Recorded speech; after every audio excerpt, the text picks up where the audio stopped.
Saudara, silahkan tonton videonya sampai habis. Jangan lupa like, subscribe, comment, and share.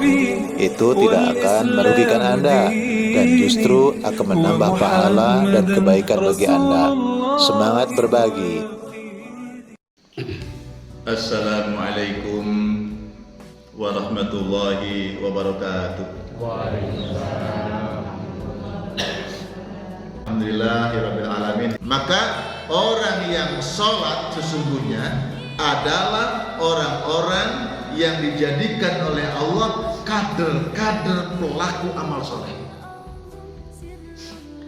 Wa aqimus sholata wa atuz zakat.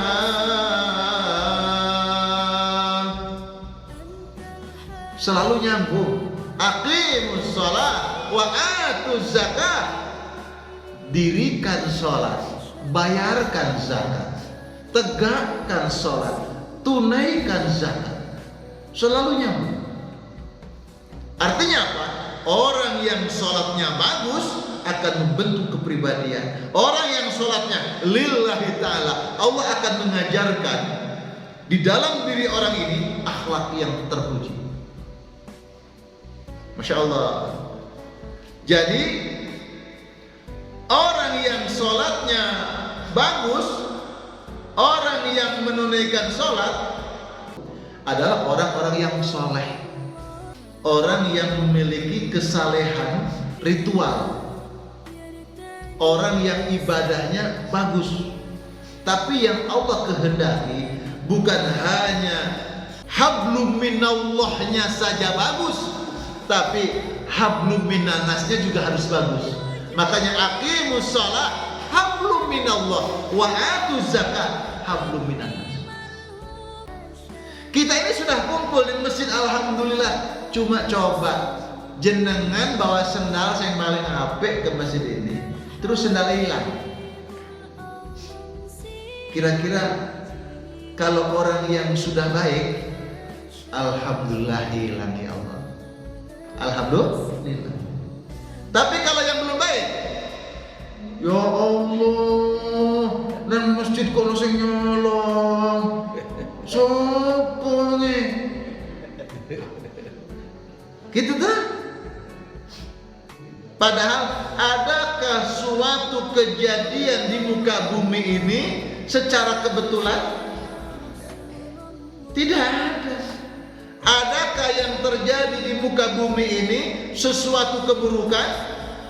Hakikatnya tidak ada. Sebab apa yang Allah takdirkan pasti itu yang terbaik menurut Allah Subhanahu wa taala untuk kita. Ibu-ibu masih punya anak-anak sekolah, kuliah? Ada ujian anak-anaknya. Ujiannya soalnya enteng apa gampang apa susah? Susah. Ibu ikut mikir juga tuh, apalagi online. Melo sekolah kan? Susah kan? Sabar. Alhamdulillah itu sabar. Tapi kenapa kok ada ujian? Supaya anaknya naik kelas, naik tingkat. Orang mukmin diuji oleh Allah sebenarnya agar kita bertambah kemuliaannya. Lah punya HP hilang. Masya Allah, insya Allah sebentar lagi HP-nya akan ganti dan lebih bagus. Masya Allah, orang itu kalau punya HP terus hilang, akan beli yang lebih jelek atau lebih bagus? Lebih bagus. Sendalnya hilang, gak popo, sampean gak popo, sendalmu cuma 20.000, sendal kurang juta. Alhamdulillah, sesok tuku maneh 4 juta. Loh, Masya Allah, coba hilang no. Ya Allah. Jamaah yang dimuliakan Allah, Rasulullah Shallallahu Alaihi Wasallam mengatakan, Inna awal ma yuhasabu binas as-salat. Fa in saluhat saluha sairu amalik wa in fasada sairu amalik. Sesok amalan yang pertama kali akan ditanya oleh Allah, akan dihitung nilainya oleh Allah, yaitu sholat. Bila sholatnya bagus, insya Allah amal yang lain akan bagus. Bila sholatnya belum bagus, amalan yang lain tidak akan bagus. Makanya ada garis lurus orang yang ahli sholat dengan ucapannya semakin baik, bicaranya semakin sabar, kehidupannya semakin dermawan, perhatiannya lebih kepada simpati, empati, melihat orang lain banyak kekurangan. Sholat melahirkan kepribadian. Masya Allah. Jadi orang yang sholatnya bagus, insya Allah akan menjadikan solusi bagi kehidupan kita. Di dalam sholat itu ada nggak omongan-omongan yang nggak bagus? Semuanya bagus. Sholat itu yang dikeluarkan dari lisan kita, bacaan Al-Quran, zikir-zikir, doa-doa. Doanya doa yang bagus. Kadang kita masih pulang dari masjid, doanya masih jelek. Ada teman kita yang musuhin kita, terus pulang kecelakaan, syukurin. Itu doa tidak bagus. Kok syukurin? Bukan bersyukur senang temannya celaka, kan juga nggak bagus. Apalagi syukurin. Jangan. Bapak Ibu yang dimuliakan Allah Subhanahu wa taala, maka sholat bagi kaum muslimin menjadi terapi yang sangat luar biasa. Dan sholat itu aqimus sholat, tegakkan sholat. Orang yang sholat itu menegakkan, bangunlah sholatmu itu. Kenapa orang sholat itu? Orang yang sedang membangun masjid, ada pondasinya supaya kuat, naik ke atas, dibangun terus sampai kokoh. Orang yang sholat juga harus dibangun supaya kokoh. Bangunan pertama adalah keyakinan kita kepada Allah, kepasrahan kita kepada Allah, tauhid kita kepada Allah. Bahwa orang yang sholat itu semua gerakannya, semua doanya, dia yakin Allah hadir. Makanya orang sholat itu, kita selalu dalam rakaat itu kenapa wajib rukun membaca Al-Fatihah. Di dalam surat Al-Fatihah itu ditegaskan, Alhamdulillahi Rabbil Alamin Ar-Rahmanir Rahim Maliki Yaumiddin Iyyaka na'budu wa iyyaka nasta'in Iyyaka na'budu wa iyyaka nasta'in. Iyyaka, hanya kepada Engkau ya Allah, na'budu, kami menyembah, wa iyyaka, hanya kepada Engkau ya Allah, nasta'in, kami minta tolong kepadamu ya Allah. Iyyaka, ka itu bahasa Arab domir pengganti dari kata anta. Anta itu kamu, hanya kepadamu, berarti Allahnya dekat. Kalau kita bertanya bagaimana kabarmu mas, maka si emasnya ada di dekatnya, ya toh? Bagaimana kabar pak? Bagaimana kabarmu pak? Berarti yang ditanya itu dekat. Iyyaka, ya Allah, hanya kepadamu kami meminta tolong, kepadamu kami beribadah. Allahnya dekat. Maka orang yang sholat menyadarkan dirinya itu bahwa sholatnya itu sedang dilihat Allah, didengar Allah. Allahnya tidak jauh, sangat dekat. Bahkan Allah mengatakan, aqrabu ma yakunul abd min rabbihi wa huwa sajidun fa aksirud du'a. Saat terdekat, jarak terdekat seorang hamba dengan Allah yaitu ketika sedang sholat. Orang yang sholat itu, seluruh posisi sholat itu jarak terdekat dengan Allah. Masya Allah. Nabi Zakaria itu berdoa kepada Allah, dikabulkan doanya oleh Allah ketika Nabi Zakaria masih berdiri di dalam sholatnya. Memang ada hadis Nabi, saat yang paling dekat itu ketika sujud. Maka ketika sujud perbanyak doa, perbanyak meminta kepada Allah. Tapi ketika rukuk pun fa'azimur rabba, ketika engkau ruku agungkan nama Tuhanmu, subhana rabbiyal azim wa bihamdi. Ketika i'tidal juga jarak terdekat dengan Allah, sami'allahu liman hamidah, engkau ya Allah maha mendengar orang yang sedang memujimu.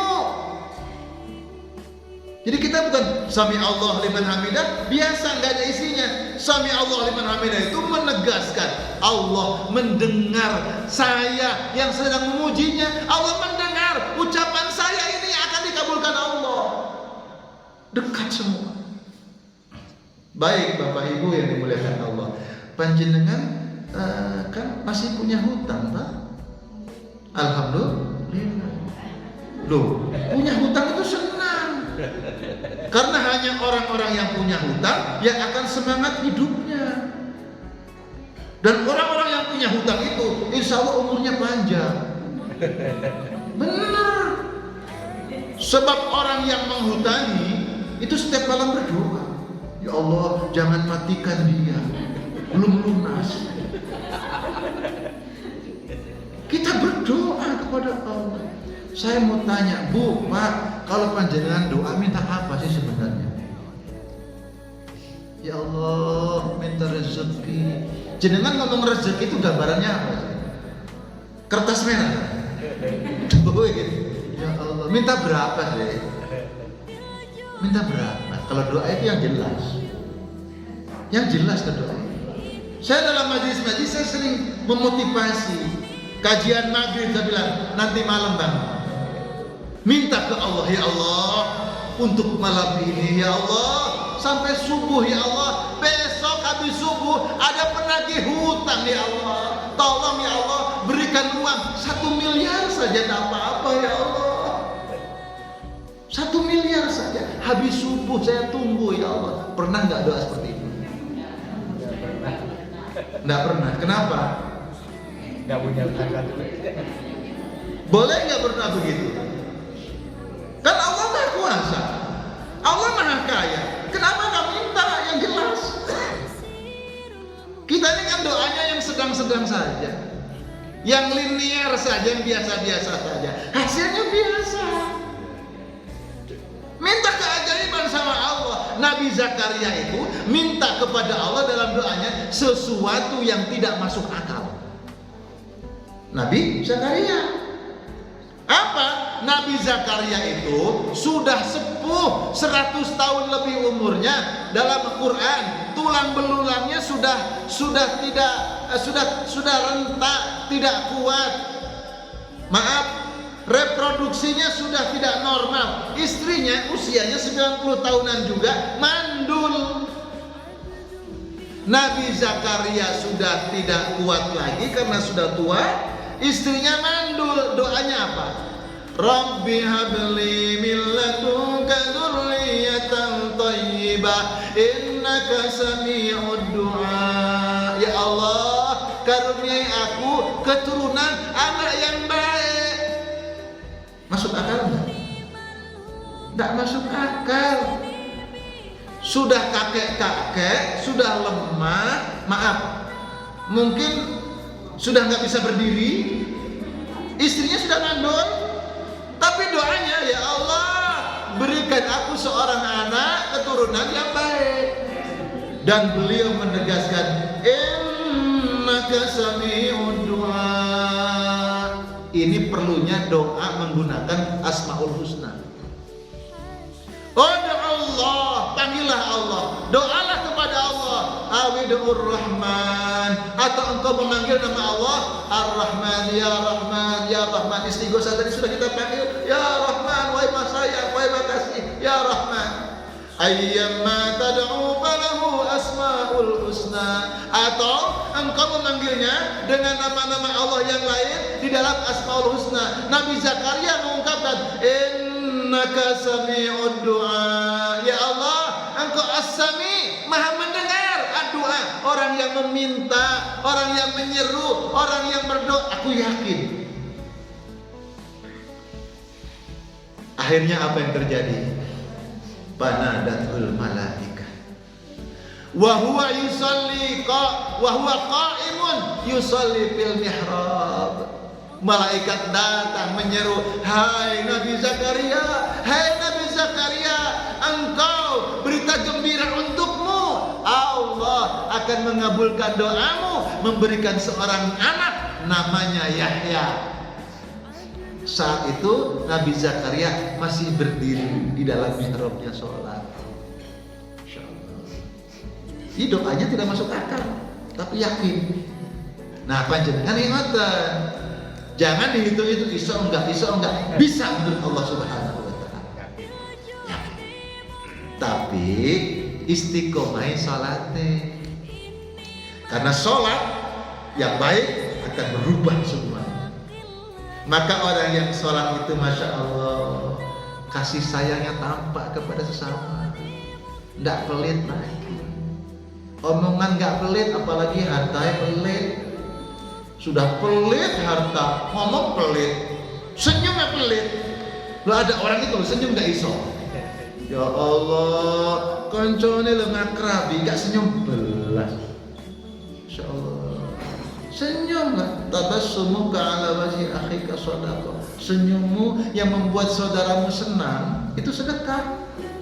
Senyummu yang bisa mengubah temanmu yang sedang sedih jadi gembira itu sedekah. Masya Allah. Makanya ayo senyum-senyum, tapi mesti ono koncoe. Jangan senyum-senyum sendiri. Kalau senyum-senyum sendiri walaupun di kamar ada ya CCTV, terus yang lihat, wih suwi ada itu. Jangan senyum-senyum sendiri, mesti ada temennya, kompak, jadi luar biasa.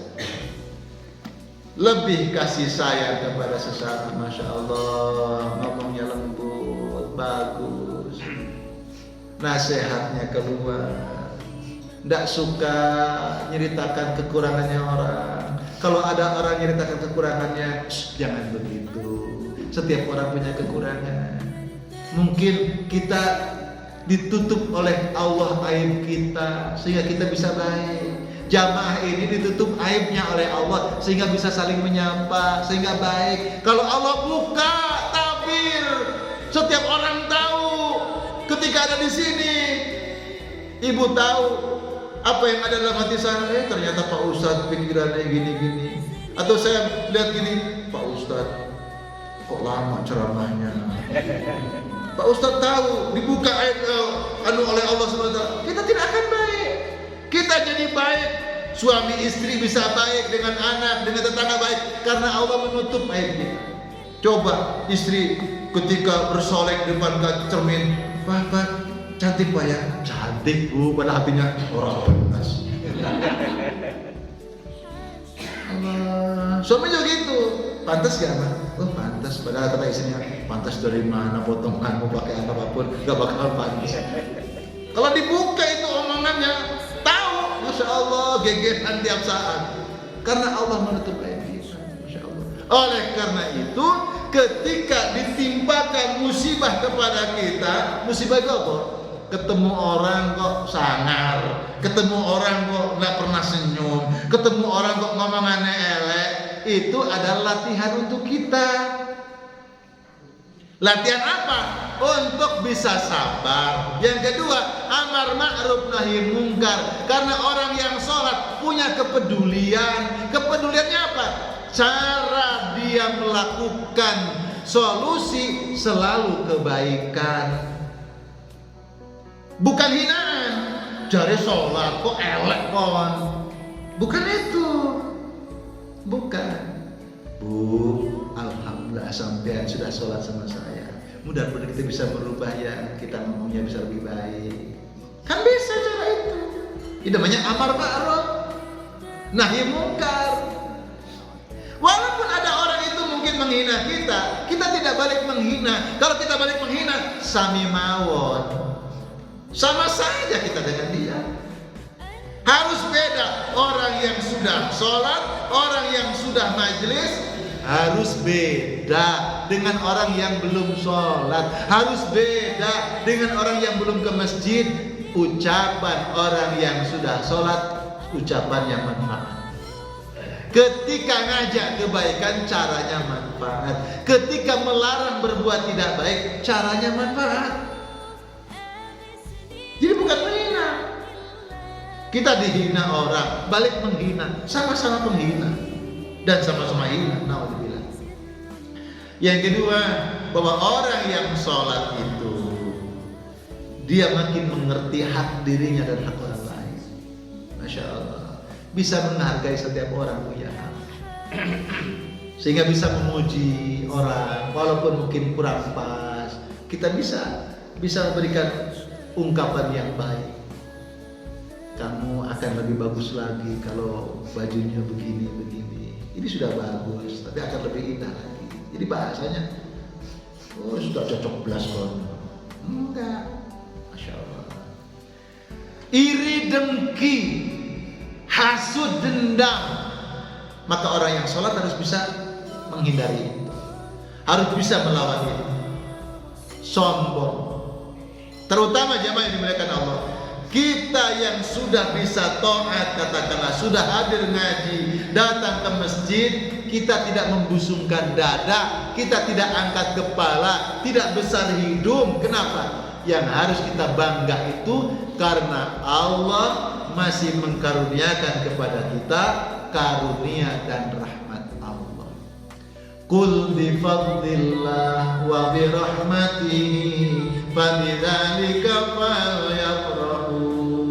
Bergembiralah engkau, senang-senanglah engkau. Senang apa? Senang sudah sholat ke masjid kah? Senang sudah bisa berbagi kah? Senang sudah mampu menolong orang kah? Bukan itu yang harus kita berbangga. Berbanggalah, kata Allah, karena Allah masih mengkaruniakan rahmat dan karunia-Nya sehingga saya bisa sholat, sehingga saya bisa infak sedekah, sehingga saya bisa menolong orang karena rahmat dan karunia yang diberikan oleh Allah. Jadi kalau setiap orang mampu mengatakan berkah karunia dan rahmatnya, saya jadi sholat, tidak bisa sombong. Karena berkah dan karunia-Nya, saya yang menyiapkan sarapan pagi. Karena rahmat dan karunia Allah, sehingga saya bisa membantu masjid ini. Dengan rahmat dan karunia Allah, saya bisa membantu membangun pondok di belakang kita ini. Dengan rahmat dan karunia Allah, saya bisa berbagi, tidak membusungkan dada. Kenapa? Semua adalah dari Allah. Jamaah yang dimuliakan Allah, alhamdulillahirabbil alamin. Maka orang yang sholat memiliki implementasi dalam kehidupan kita menjadi pribadi lebih baik, dengan tetangga baik. Kita kan suka weweh toh hidup bertetangga, suka ngasih toh kalau ada rezeki. Suka nih pertanyaannya, sopo sing panjenengan kei? Siapa orang yang pertama kali Bapak Ibu kasih? Ya orang yang biasa ngasih Pak Ustaz, kan begitu. Itu mah biasa. Kalau kita memberi, orang yang biasa memberi kita itu biasa, bahkan hukumnya wajib. Pertanyaannya, bisakah kita berbagi kepada orang yang pelit? Pengumuman. Bisa nggak? Bisa. Maukah? Harus mau. Tapi berat. Anaknya saya protes, bu, kok rumah sebelah nggak pernah dikasih? Biarin aja, orang dia nggak pernah kasih juga kok. Gitu jawabannya. Justru ketika kita melihat Allah di balik semua ini, bahwa kita melakukan itu karena Allah Ta'ala. Karena sholat sudah mengantarkan rahmat dan karunia dari Allah, kita bisa sholat, rahmat dan karunia Allah, kita bisa berbagi. Berbagilah dengan orang yang suka berbagi, itu baik, tapi itu wajib. Tetapi orang yang baik itu adalah orang yang sanggup berbagi kepada orang yang pelit. Bayangkan, bapak ibu makan di warung, habis makan bayar, baik apa enggak? Baik, itu wajib. Coba tanya tukang warung, orang ini baik nggak kalau habis makan bayar? Ya enggak lah, wajib bayar kok. Kalau habis makan nggak bayar, malah kan gitu. Sing hebat itu, bu, saya numpang duduk sebentar. Nggih, silakan. Terus orang ini pamit pergi ngasih uang. Bu, terima kasih telah diberi tumpangan duduk sebentar. Ini uangnya. Oh, itu luar biasa. Sampai situ Ngamarlu itu tanya, kemarin itu ada orang duduk tok di sini, bayar. Itu jamaah Masjid Al-Mujib. Ibu itu nunggu lagi, kapan jamaah Al-Mujib itu akan mampir lagi di sini. Baik sekali orang itu. Nah itu, ndak makan tapi bayar, cuma duduk dong. Itu baik gitu. Masya Allah. Jenengan itu ngasih terus, walaupun orang itu pelit, itu baik, mulia, Masya Allah. Hadirin yang dimuliakan Allah, implementasi sholat dalam kehidupan sehari-hari itu sangat banyak. Artinya apa? Menjadi pribadi yang mulia, menjadi pribadi yang baik. Bahwa kebaikan yang kita kerjakan semata-mata itu berdasarkan rahmat, berdasarkan karunia dan rahmat yang diberikan Allah, sehingga kita lakukan ikhlas. Insyaallah. Baik Bapak Ibu yang dimuliakan Allah, sebelum kita tutup mungkin ada yang bertanya, silahkan. Alhamdulillah tidak ada yang bertanya. Monggo silahkan. Oke, silakan Bapak. Ini disebutkan tentang itu dalam Al-Quran pas Palestajibuli kan begitu artinya. Berarti dalam artian doa itu tidak ada yang ditolak. Kalau tadi diterapkan sudah berdoa tapi belum dapat apa-apa, jodoh dan sebagainya itu tadi. Mohon dijelaskan sampai tuntas kepada jemaah. Wa idza sa'alaka 'ibadi 'anni fa inni qarib ujibu da'watan da'i idza da'an falyastajibu li wal yu'minu bi la'allahum yarshudun. Apabila ada hamba bertanya kepada Allah, meminta kepada Allah, berdoa kepada Allah, idadaan, dan mereka berdoa itu pasti akan dikabulkan oleh Allah. Ujibu da'watan da'i idadaan. Allah mengabulkan, Allah mengijabah orang-orang yang berdoa ketika dia berdoa. Memang ada syarat ketika orang berdoa.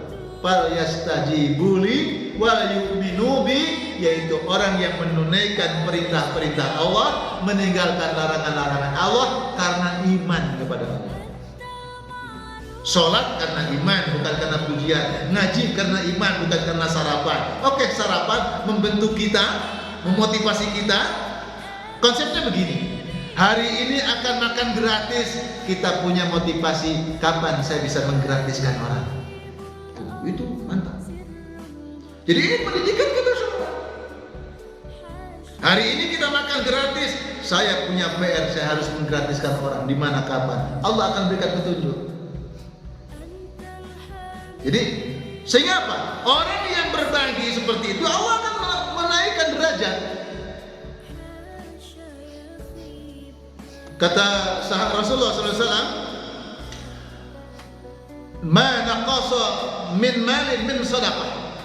Harta yang diinfakkan, harta yang disedekahkan tidak akan berkurang, tidak akan jatuh miskin, tidak akan kekurangan, tidak akan menjadikan kelaparan. Bal yazdadu, bal yazdadu, bal yazdad. Allah akan tambah rezekinya, Allah akan tambah hartanya, Allah akan lipat gandakan balasannya. Masya Allah. Berbagi. Jadi setiap doa pasti dikabulkan Allah ketika dia melakukan amalan karena keimanan kepada Allah Subhanahu wa ta'ala. Tapi cara Allah mengabulkan doa ada tiga. Ada tiga. Semua doa kita dikabulkan Allah, itu pasti. Cuma caranya ada tiga. Pertama, Allah tunai cash langsung. Pagi ini berdoa, siang atau tidak lama dikabulkan Allah. Yang kedua, Allah mengganti dengan yang lebih baik dari apa yang dia minta. Ya Allah, mohon rezeki ya Allah. Rezekinya gambarnya duit. Ya Allah. Tapi ternyata duitnya susah datang. Tapi anak keturunannya sehat walafiat, nurut semua. cara Allah mengganti lebih baik. Masya Allah. Tetangganya bagus semua. Masya Allah. Yang ketiga, Allah menjadikan investasi akhirat. Di dunia ditunda oleh Allah, tapi di akhirat akan sempurna dikabulkan apa yang diminta. Maka tidak ada yang sia-sia dengan berdoa. Saya sudah berdoa, Pak Ustadz pengen jodoh, ternyata ada orang sampai meninggalnya tidak mendapatkan jodoh pasangan misalkan. Jangan kecewa, sebab Allah akan mengganti yang lebih baik di akhirat. Akan mendapatkan bidadari, akan mendapatkan bidadara. Insya Allah. Artinya apa?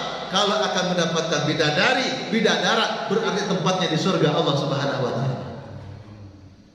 Jadi jangan kecewa dengan doa hari ini, jangan kecewa dengan usaha hari ini. Setiap orang yang berdoa karena keimanan kepada Allah, karena amalan yang dikerjakan karena Allah, pasti dikabulkan Allah. Ada yang tunai langsung, ada yang diganti dengan yang lebih baik, ada ditunda nanti di akhirat kesel. Sebelum ditutup, kita bersolawat bersama. Sallallahu ala Muhammad, sallallahu alaihi wasallam, sallallahu ala Muhammad, sallallahu alaihi wasallam. Ya Rabbana ya Allah, jadikanlah kami hamba-Mu yang saleh. Ya Rabb, ampuni sebesar apapun dosa-dosa kami, karena Engkau Maha Pengampun. Ya Rabb, anugerahi kami cahaya yang masuk di dalam hati kami, yang mendidik kami taat kepadamu, menjadi hamba yang senantiasa bertakwa kepadamu. Ya Allah, jadikan sekecil apapun amalan kami, amalan yang Engkau ridhoi. Ya Allah, doa-doa kami Engkau dengar, Engkau ijabah. Ya Allah, Engkau mengeluarkan segala kesulitan kami, kesempitan kami ke jalan yang lapang, memberikan solusi setiap permasalahan kami dengan solusi yang terbaik. Anugerahi kami rezeki, ya Allah, rezeki barokah, rezeki ajaib yang datangnya tidak disangka-sangka. Ya Allah, anugerahi kami sehat walafiat, sehat badan kami, sehat fisik kami, sehat rohani kami, sehat keluarga kami, sehat usaha kami, berkahi hidup kami. Ya Allah, ya Allah, perbaikilah dunia kami yang menjadikan setiap urusan kami.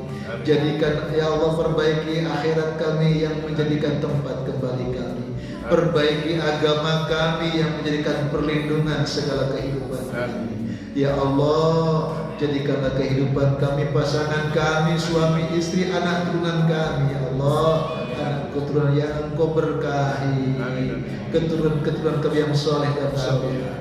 Ya Allah, ya Rabbana, jadikan majlis ini majlis yang berkah, jadikan jamaah-jamaah yang istiqamah, jadikan kami oleh diberikan kekayaan harta yang halal dan thayyibah, diberikan kekayaan ilmu yang manfaat barokah. Ya Allah, jadikanlah setiap dakwah kami, orang-orang yang telah menginfakkan sedekah, yang telah mewakafkan untuk masjid ini, untuk pondok ini, siapapun yang telah berjuang untuk membesarkan dakwah ini, ya Allah, Engkau berkahi, Engkau paringi rezeki yang berkah, ilmu yang berkah, kehidupan keluarga yang berkah, usahanya berkah. Ya mujibas sa'ilin, ya sami, ya basir, istajib doa.